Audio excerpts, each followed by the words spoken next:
Have you ever been thinking about a history topic and thought, this would be much less boring as a movie?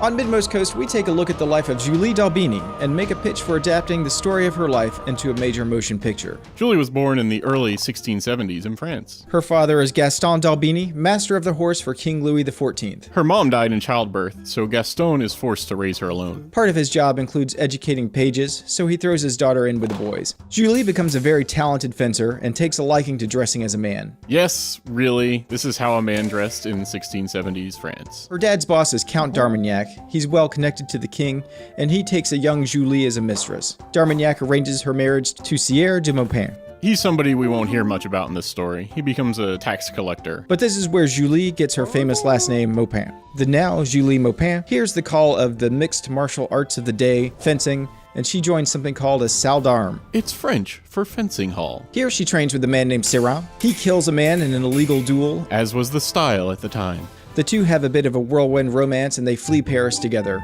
They travel the countryside, singing and performing dueling exhibitions for money. They sing and duel their way to a city called Marseille, where she joins an opera company. She gets bored with Syrah and instead falls for the beautiful daughter of a merchant.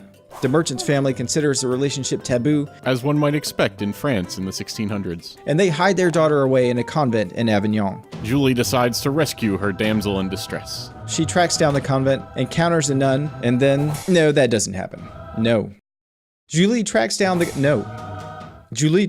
convent and joins them, infiltrating the nuns in order to rescue her damsel. She decides to fake her damsel's death, so she needs a dead nun. No. Some of the nuns are old, so no. Some of the nuns are old, so Julie just waits for nature to take its course. So when one dies, she takes a body, puts it in a bed, starts a fire, and they escape. And they live happily ever after.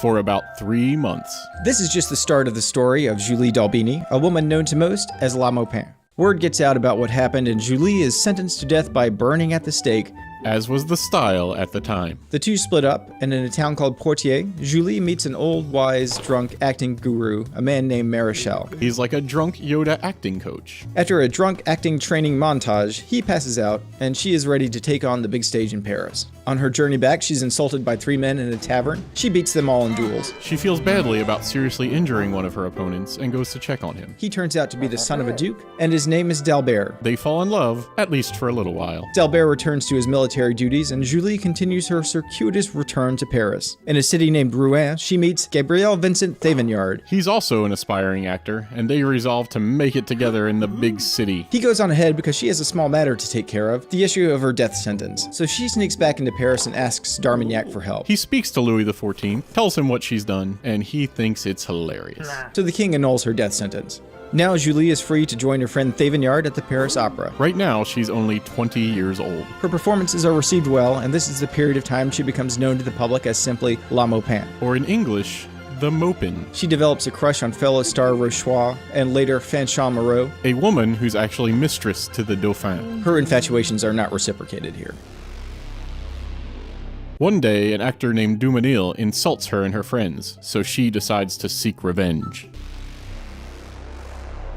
She disguises as a man, waits in a dark alley for him, beats him up and robs him. Later, he'll lie and say it took 3 men to beat him up, and she'll humiliate him by exposing it was her alone who robbed him. Meanwhile, Julie has become friends with the king's brother. One evening, she's attending a royal ball dressed as a man. Yes, I promise you, she's dressed as a man here. At the ball, she tries to kiss a lady, which prompts 3 suitors to challenge her to a duel in order to defend the lady's honor. She, of course, easily defeats all of them. While probably secretly amused, the king is forced to send Julie away to Brussels to lay low for a while. While in Brussels, she performs in their opera and has an affair with a Prussian named Maximilian Emmanuel. He's a bit of a no-nonsense guy. He gets frustrated with Julie. Perhaps because during a performance, she stabs herself with an actual dagger. They have a pretty bad falling out, and she returns to the Paris Opera.